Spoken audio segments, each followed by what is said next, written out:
The world of sports nutrition is on fire right now. The rising popularity of endurance sports and events is making our appetite for healthy supplements skyrocket. And then meanwhile, entrepreneurs everywhere have taken note, have condensed the market, and now only the best and brightest remain. Really, running a sports nutrition company in 2025 is probably like running a website in the early 2000s.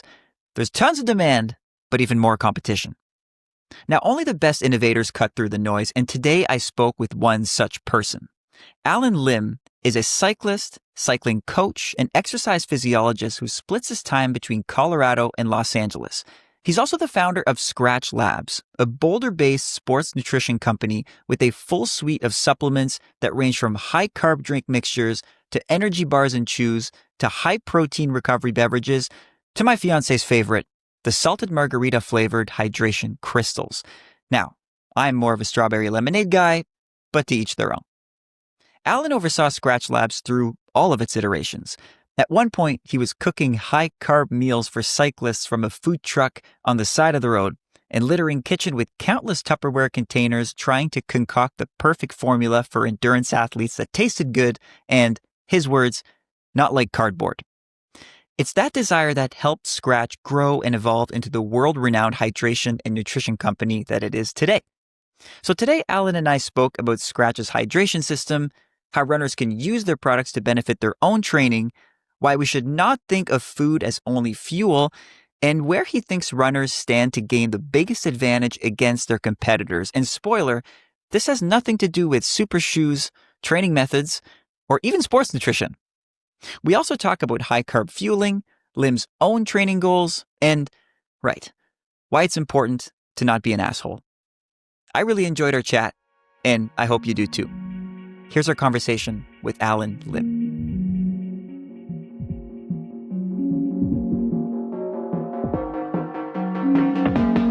Okay, so Allen, first of all, I need to thank you for saving the second part of my days. I used to be a big afternoon crasher. In fact, we're recording this podcast at 3:30 p.m. Eastern time. And about a year ago, I would not have dared setting up an interview at this point because I would have been so tired. Yeah. But I've been on the carbs. It works well for my running schedule because I tend to run at the end of the day. And the side effect has been that the second part of my day is a lot more energetic. So thank you. Listeners will have to thank you too, because it'll be a much better interview without the host crashing. Yeah, I hope so. I've always been an afternoon runner. Are you a morning person when it comes to your own training? Because you have a cycling background. Yeah. You're been an endurance fan your whole life. What's your usual training regime? Is it a morning or afternoon type thing? It's usually afternoon. It's usually before dinner or in the dinner hour. With the business, with the work that I do, with working with athletes, it's almost impossible for me to exercise in the morning. There's just too much to do once you get up to get the day started and to attend to all the meetings, the calls, the work, blah, blah, blah, blah. So good luck if I'm going to work out in the morning, and I'm going to try to get as much sleep as possible. So I'm definitely not sacrificing my sleep to work out. So usually when the day is over, maybe 4:30, 5 o'clock, I'll be able to get out and work out. And what's a workout for you? What's a classic day of training? A classic day of training for me is putting on some chamois, getting out for a little bike ride and just meandering around. 100% by feel. If I feel good, I'll go hard. If I don't feel good, I'll just smell the roses. Usually just, I like to explore. I like to see things, and I like to be outdoors, and that's usually sufficient. Otherwise, if I'm doing workouts with athletes, I'll usually be on a bike. And even on an e-bike with the athletes that I work with, I'm usually going pretty deep and, kind of mimicking the interval formats that they're doing, but on a relative scale, doing a lot less work than they are. It can still be a lot of fun. And so, cycling, your background as a cycling coach is how I was introduced to you, at least virtually at first, was coming across this video for your company you founded, Skratch Labs, of you taking pretty unorthodox methods to try to feed and fuel athletes, including following them or waiting for them on the side of the road with a food truck, making energy bars with sushi rice. I saw a picture of you in a kitchen with like 100 little Tupperware containers trying to come up with the formula. And since then, looks like the company's evolved a lot. So we've had the chance to test Skratch. We have a bunch of bags that are all neatly packed now. And we've noticed it's become quite a fixture in the running world as well. So Yeah. when Yeah. when did the crossover start happening from the cycling world to the running world for you? I think that we've always been involved in our local community here in Boulder, Colorado. We've always had the idea that if we can win in our own community, then we can win anywhere. I think that this is really just a reflection of how we've interacted with our own community, and that from the very, very get-go, while I started in cycling, our community is filled with a lot of different endurance runners, whether it's cross-country skiers, whether it's runners, whether it's, cyclists, etc. We've always been a word of mouth business. I think that in our early part of our history, we were doing a lot more field marketing in cycling. And as we've grown and we've had more resources, we've been able to extend that field marketing activity to different run events. But I also think that running is just having its moment right now. And running is probably the fastest growing endurance activity. And that, our growth in running is growing, is in line with proportional growth that running is having by itself. So it's nice that I think that we're finding traction. I think a lot of that traction is word of mouth. So I ask this question to everybody that I encounter who mentions something around this topic. Why do you think running is growing so much? I've heard so many opinions at this point, and I'm curious to hear yours. Well, I do think that people are much more conscious about their health and well-being. I think that the advent of wearables, the amount of digital exhaust that we're putting out, it's all informing us towards maybe better health, better lifestyle, and of all the different activities that you can do that are good for you, running probably has the lowest barrier to entry, and it's inexpensive, relatively speaking. It's social. And there is a lot of fun and travel associated with it. I mean, the adage or the notion of the runcation, I think, is very, very real. And I think post-COVID, with people having this moment of being able to explore the outdoors, cycling certainly boomed quite a bit, but I think running even more so because it's not as expensive. It's more, I think, inclusive as well. And I don't know. Instagram's got everyone wanting to be healthy and vain. Healthy and vain? Yeah, that's right. Instagram. Yeah. Yeah. Yeah. Yeah. So, I mean, like, I even have like, a 10-year-old niece who said to her dad, like, can I go on a hot girl run? And he was like, what? Like, are you kidding me? Like, where did you even hear that term? Like, I've heard the hot girl summer. I haven't yeah, heard the hot girl run. yeah, yeah. Oh Well, that was boy. the first time I heard it as well. And it came from a 10-year-old. Wow. Well, Yeah. pivoting out of that. Yeah. So that's why. That's why. There's a lot of factors, right? Like I tend to agree with pretty much everything you said. I find a lot of people bring up technology, like technology's gotten better. And with tech, I guess you can mean wearables, you could mean shoes, you could mean a bunch of things, but obviously you could also mean nutrition. So even inside of nutrition circles, the language is changing. Like with Skratch Labs, it's not just a hydration beverage; it's a hydration system, right? You have a few different products that each have their own different purpose. So for the uninitiated, because I'd say that our audience are a mix of very experienced runners and also beginning runners, and some of whom might just be getting into the sports nutrition game. Tell me about the system. What could runners stand to gain from getting into Skratch Labs and maybe trying one part or the entire system? Yeah, I think one thing to realize is that there's just one objective when it comes to the hydration kind of space that we see ourselves in, and it is to replace what you lose in your sweat. That's it. And for the most part, our customers are very privileged because they sweat on purpose. They're choosing to sweat, right? They're not industrial workers who are nailing down roofs and, sweating all summer long because of manual labor or work. They're intentionally choosing to sweat and they want to optimize their performance. Now, if everybody's sweat was exactly the same, then we would have one product. But the amount of sodium that one loses in sweat, and that's the primary electrolyte that's lost in sweat, can be highly variable across the population. In fact, it's probably one of the more genetically variable traits in the human species. It can be as low as, say, 300 milligrams of sodium per liter on the Nalgene bottle of sweat. It can be as high as 2,000 in some other individuals. And in the disease cystic fibrosis, all of the sodium found in blood or plasma is lost in sweat. So the concentration in a cystic fibrosis patient can be over 3,000 milligrams of sodium per liter. To Wow. give you some reference point. So up to 10 times, basically. Yeah, that's right. A liter, an athlete can lose, a runner can lose easily a liter in 1 hour. And if that athlete is losing, 1,000 milligrams in that 1 hour, at least in the United States, that's half the US RDA total for sodium consumption. So it's quite a bit of sodium. So one big part of our system is that while we have our sports drink that is set at what might be average in the population, about 800 milligrams of sodium per liter, we have two other products that you can add to our sport hydration drink mix. One is just a plain electrolyte booster. So if you know that you happen to be saltier, you can add a little more salt or sodium to the drink mix. Another is an electrolyte booster that is unsweetened but has fruit for flavor.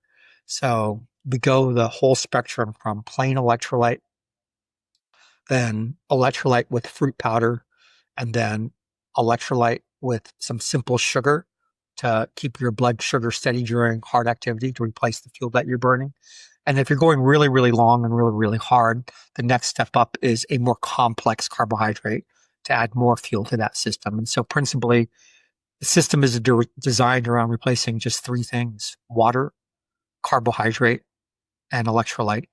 And in that electrolyte, while you're losing some calcium, some potassium, some magnesium, 90% of what you're losing is sodium, good old fashioned salt. Hmm. And I feel like up until maybe this year or last year, you could have asked most people who engage in some type of endurance exercise, and they could have told you that you need to supplement with salt and you need to drink water when you're exercising. I feel like in the last year, carbs have become in vogue. And especially the notion of how many carbs can you pack inside of your body without getting stomach issues, without succumbing to any type of side effects, because technically more fuel is good, right? So that's reflected in your high carb product. Though I'm wondering if you have a take on who that might be for. Like I've seen people take high carb products for a 5K to the point where I wonder, is that necessary? So is there a preferred distance where people tend to benefit from this higher carb mix? Yeah, I think a couple of things. I think you have to put the nutrition that you consume when you're out running in context to your general nutrition for day-to-day life.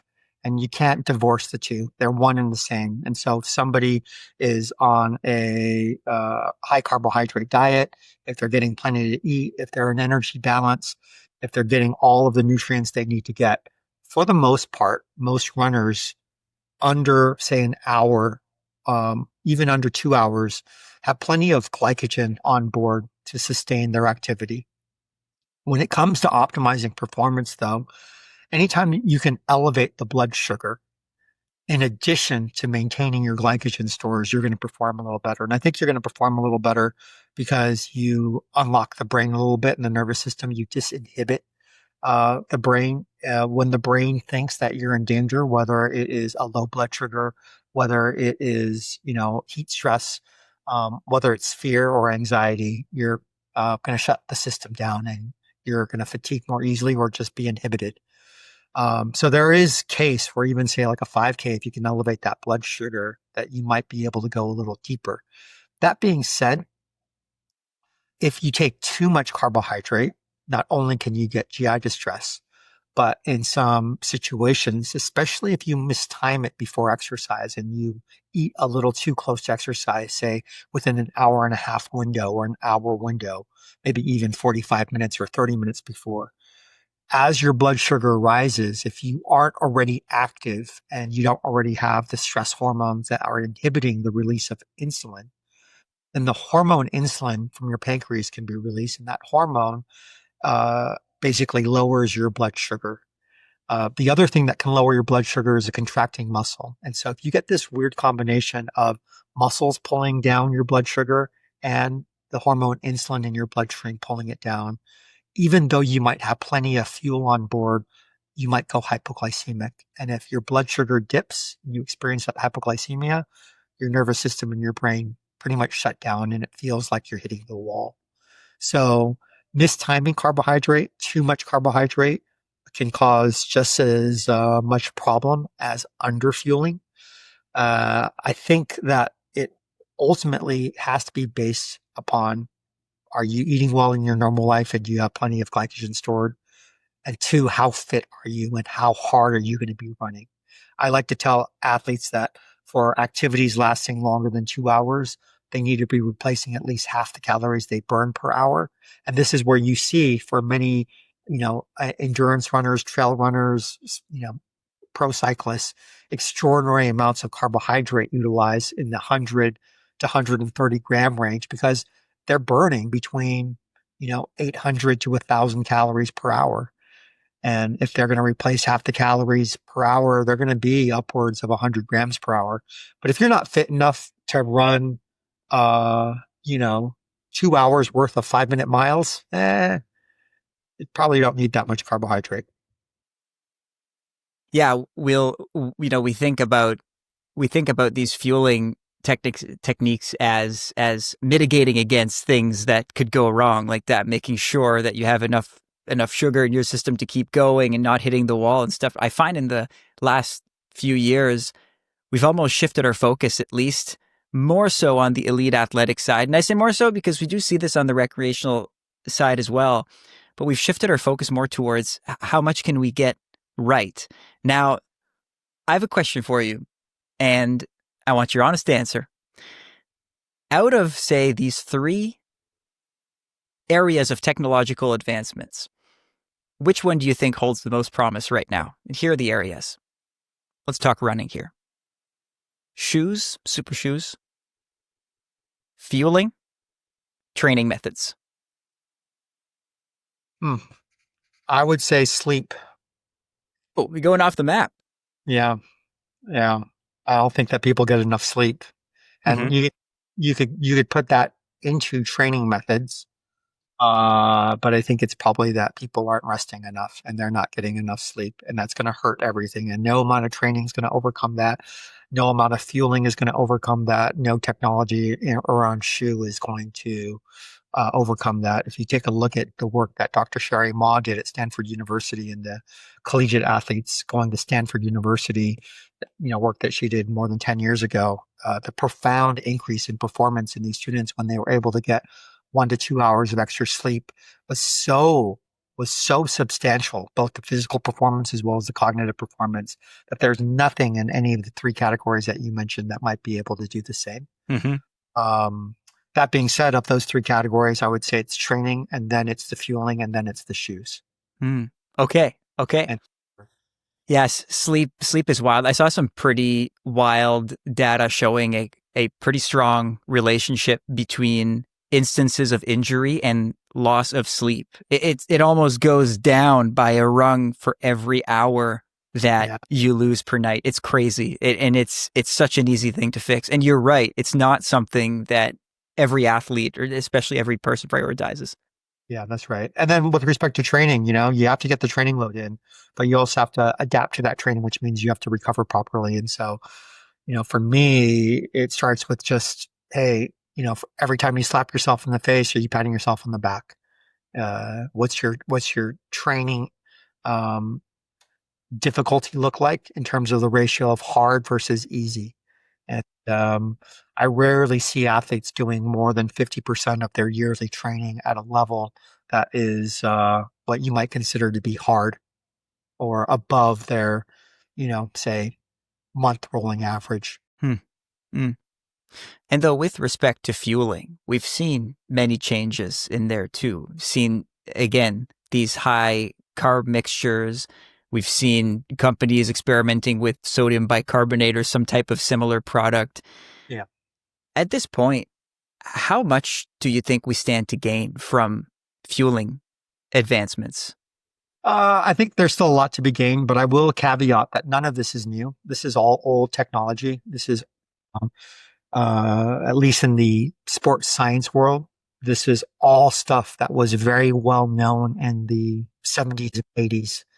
Um, it's just that I think our food culture is so trendy that when sports scientists really understood the value of carbohydrate, for example, for endurance performance back in the 70s and 80s, everybody else was on some other freaking kick, right? And there was somebody in the food industry trying to sell to the population as a whole some other way of eating because of all the health woes in our society.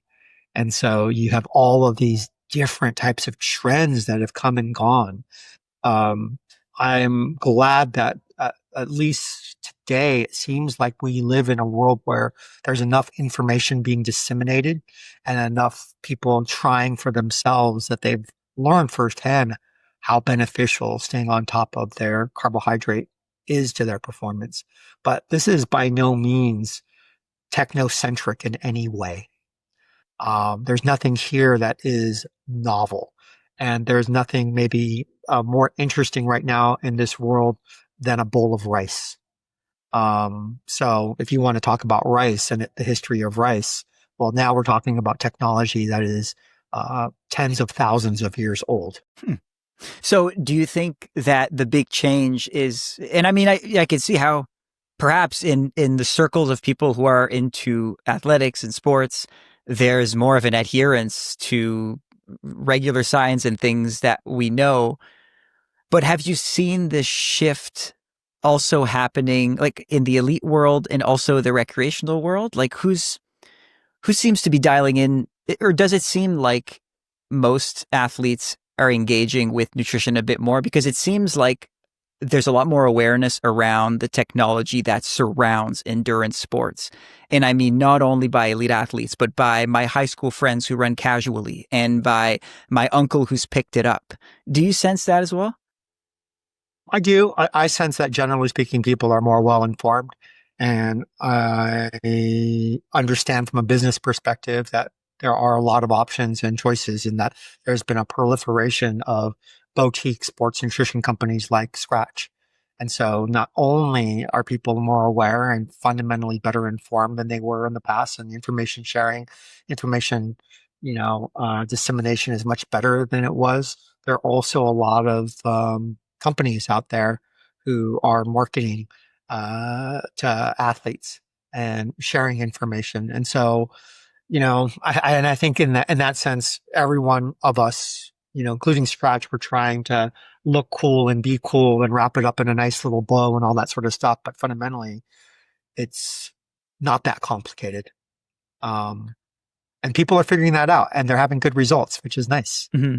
So does Yeah. that mean we'll be at the same place in 10 years, essentially taking the same supplements, adhering to the same principles? Or did you see it In some changing in ways, any way? yes. In some ways, no. It depends on who you are and it depends on what your needs are. Um, I think that we're going to continue to be better informed and we're going to continue to have better information about ourselves. I think what happens is this is as people get the opportunity to try for themselves and understand their own cause and effect, they get better. And one thing to realize that has fundamentally shifted is not our food systems per se, but our ability to be our own scientists, our ability to do our own research as opposed to research. If science is not a set of facts, but a methodology for solving a problem, and that science requires tools that allow you to make really sharp measures and collect really good data, and then make relationships between, some independent versus dependent variable, right? in the age of technology with wearables and data collection and with the improvement in all the things that we can learn about ourselves, there is this very natural research that is happening, and people are finding individually what works best for themselves. That causes better process, that causes better adherence. And I think that that's what moves the needle more than anything, because it's one thing to be told what to do. It's another thing to experiment, to try, and to know exactly what you need to do. And what you need to do as an individual is also confirmed by the population-based knowledge, the research, then you're on track. You know, that being said, with respect to the food technology, I do think that we'll continue to find more complex carbohydrates to play with. We'll continue to get closer to the quote unquote biomimicry of how our body works with respect to glycogen, and um, glycogen as a really really unique carbohydrate compound stored in our muscle. And we're certainly doing a lot of work in that area. But I think that ultimately really just serves the very very elite field. It serves the Olympian trying to win a gold medal. It serves the person trying to break the you know some record in the marathon. If that trickles down in a better process for everyone else, then that's great. But yeah, Hmm. else. And it usually does, right? Like that's kind of the process of things. First, a new technology is available to the very elite, and then eventually it trickles down, and everyone has a chance. Yeah, I have this niche theory that running will go through, or I guess is already going through this process with this me search concept and the wearables that people wear. That perhaps in 10 years doing everything from choosing which fueling to take or how much fueling to take to picking your shoes will be an individual process. So here in Canada, so my colleague Michael Doyle, we live in Toronto, and he did the story with the Canadian marathon record holder. It was actually the North American marathon record holder, Cam yeah, Levins. yeah, And a few years ago, he was sponsorless. He was between sponsors. And there was a time where he tested a bunch of different shoes on some type of force plate to gain some feedback on which super shoes worked best for him. And it turned out that they were the Asics shoes that worked for him. And so he signed yeah. with Asics, and now he's an Asics athlete. And since then, he's Oh, run much faster. And it's just like this cool level of specificity that yeah, might be available to the very few, that maybe in a few years it's going to be available to every single person. It's yeah, kind that's of cool right. to think. Right. That's right. The population is a scatter plot, and you have to find where you fall on that scatter plot. And if you don't, then no matter what the conventional thinking is, you may not benefit. With that in mind, I will, and I'd love to point out this other idea, is that food is not technology. And we speak of it like it is, but I think that's very, very dangerous. Food can be technology at times. We can use it to achieve great things, and we can be really aware of how we eat and how we take care of ourselves. But if we don't also see food as part of our culture and part of our humanity and part of how we uh, spend time with one another, part of enjoyment, part of the pleasure of being a human being, then we're setting ourselves up for a disaster. And I see it all the time in athletes where all of a sudden, because they think that their food is a technology specific to them, they start not including others in their meals. They start isolating. They start becoming really, really lonely.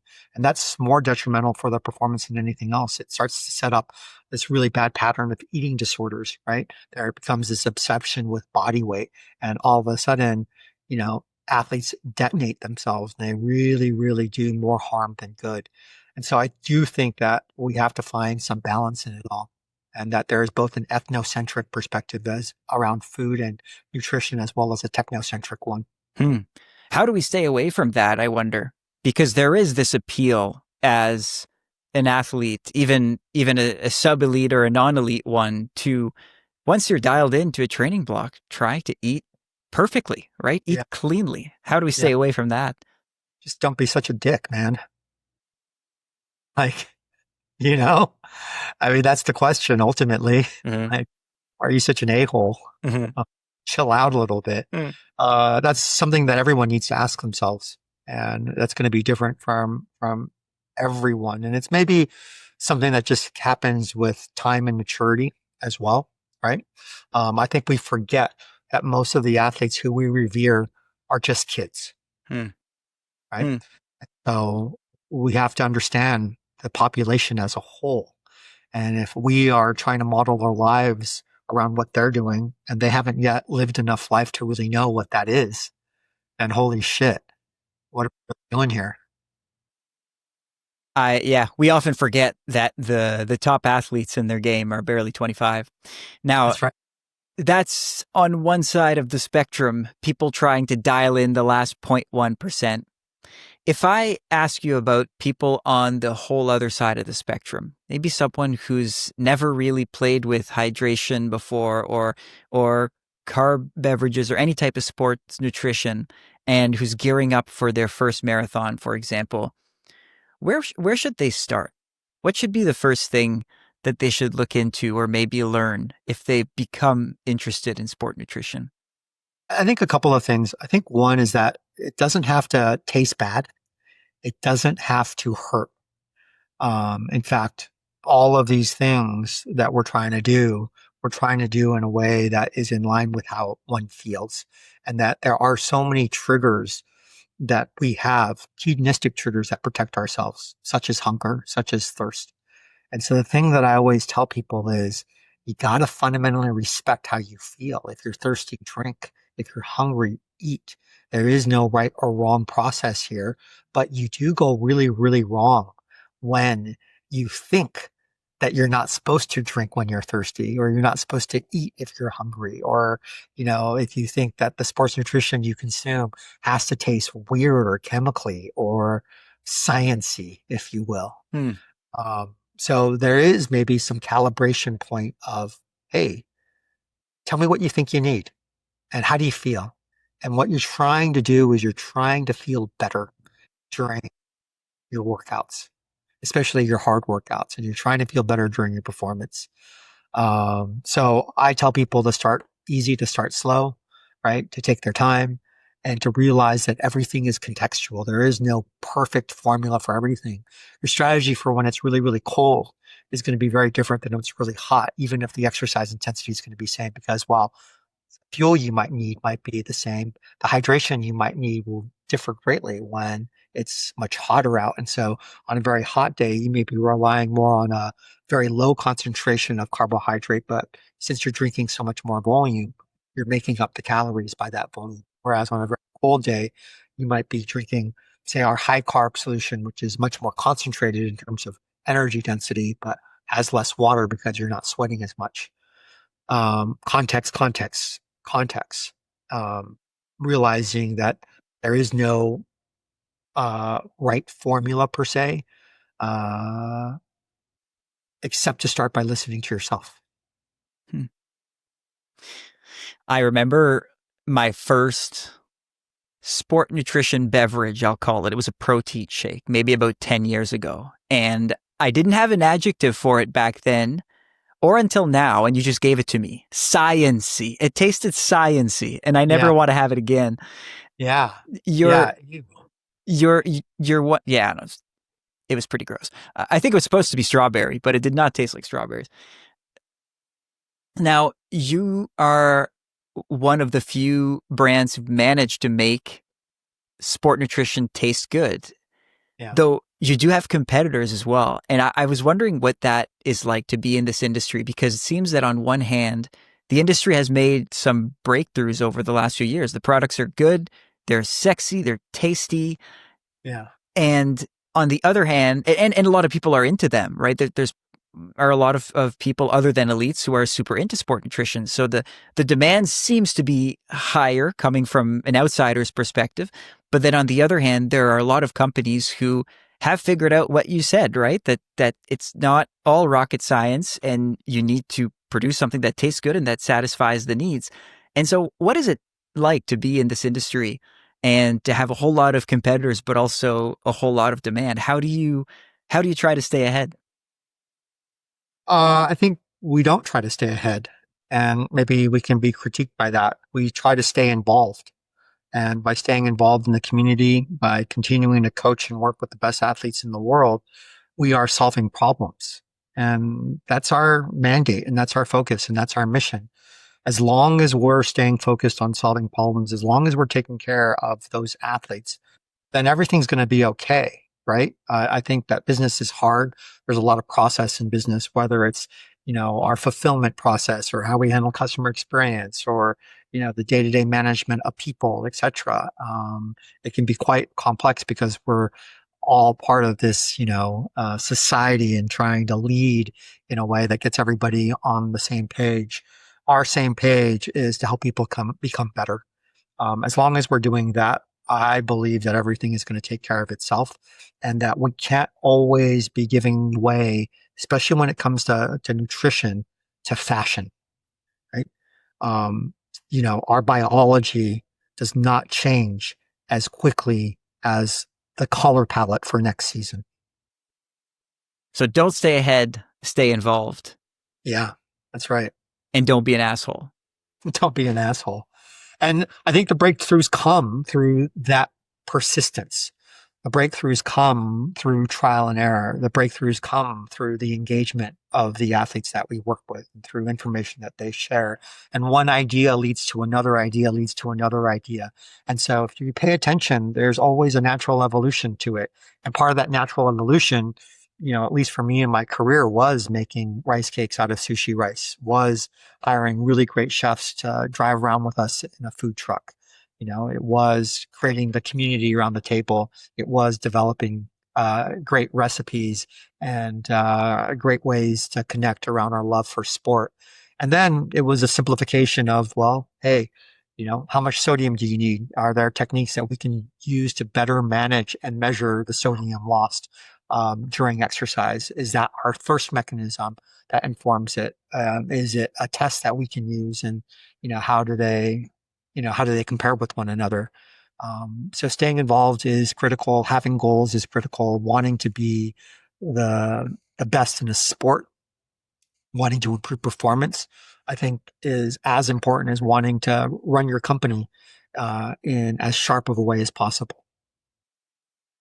And what's something that excites you about the next few years inside of Skratch?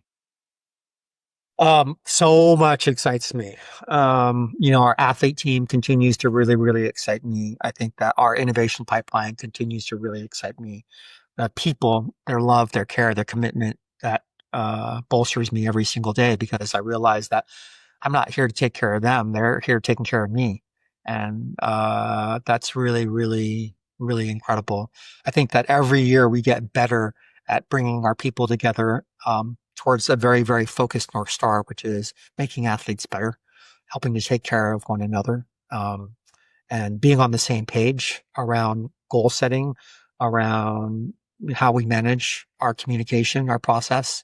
Uh, that's really, really important. But mostly, I think what excites me the most is how fervently involved everyone in the company is towards making the Los Angeles Olympics in 2028 a marquee event for all of us, a line in the sand in all of our lives of real great meaning and importance, where we don't expect per se that the Olympics is going to change any of our lives, but we expect to participate in a way that changes the lives of others. And that's super exciting. It hasn't quite hit me yet how huge these Olympics, I think, will be for North America. But yeah, we're about 2.5 years away from the LA Olympics, and I'm very much looking forward to it. It might end up being an expensive plane ticket and all access pass. I don't think I could miss them. You can't. I think this is going to be a line in the sand, and this is going to be an important, I think, place where we can inspire others, and we can we can use sport as a way for better understanding at a time when I think the algorithms have got us thinking that we're more different than we are the same. Sport's a great way to bring back to a place of unity. And for me, I really, really believe that sport is an imperative to our society and to our well-being. So to get to serve that in some small way, yeah, it's something really to look forward to. And you've been involved with sport for a long time and in many capacities, athlete, coach, now sports nutrition. So I'm not letting you go without asking you, do you have any sport goals, personal sport goals on the horizon? Yeah, I want to continue to shape and tone. I want to continue to work on my vanity program. I want to walk slowly on the beach and take off my shirt and have people gaze in amazement and awe. Yeah, yeah. I You want are to in talk. LA after all. Yeah, that's right. That's right. That's right. I want turtles to be coming out of the water to say hello as I majestically stride, uh, you know, across nature. Well, I I hope it for you, and I hope that the turtles don't catch you then. Yeah, exactly. I want to beat the turtles. That's what I want to do. You just helped me codify my athletic goals and my athletic ambition. I want to be strong enough that I can continue to be out there in the field with the athletes that I coach. Now that means I'm on an e-bike. But if I can finish a 5-hour ride and stay in eco mode the whole entire time, I'm like, oh, I had a freaking bitchin' day. Like my workload differential to the pros I'm training was only 30%. Right. And so it's fun. I'm looking for consistency. I'm looking for health in my own life. And, I just want to be well enough that I can get out there and participate. Well, I wish it for you, Alan, and congrats on your success, on Skratch Labs' success. And look, I'll tell you, I'm taking it religiously now. My fiance is a big fan of the unsweetened margarita one, Yeah, which that's a good one. was a surprise to me. I tried Yeah. that one for the first time because I'm more on the fruity side of things, and surprisingly satisfying. So congratulations on it, and I'll be looking out for you and your team at future running events. Yeah. And come out, hang out with us in LA. We're going to be setting up shop with the U.S. cycling team and any other athletes that we can help. We got the great privilege of doing all the culinary service for the U.S. cycling team in Paris last year, and we aim to do it better in LA. Well, another excuse for me to get down there. Yeah, absolutely. Well, thanks for joining me today. Yeah, thanks for having me.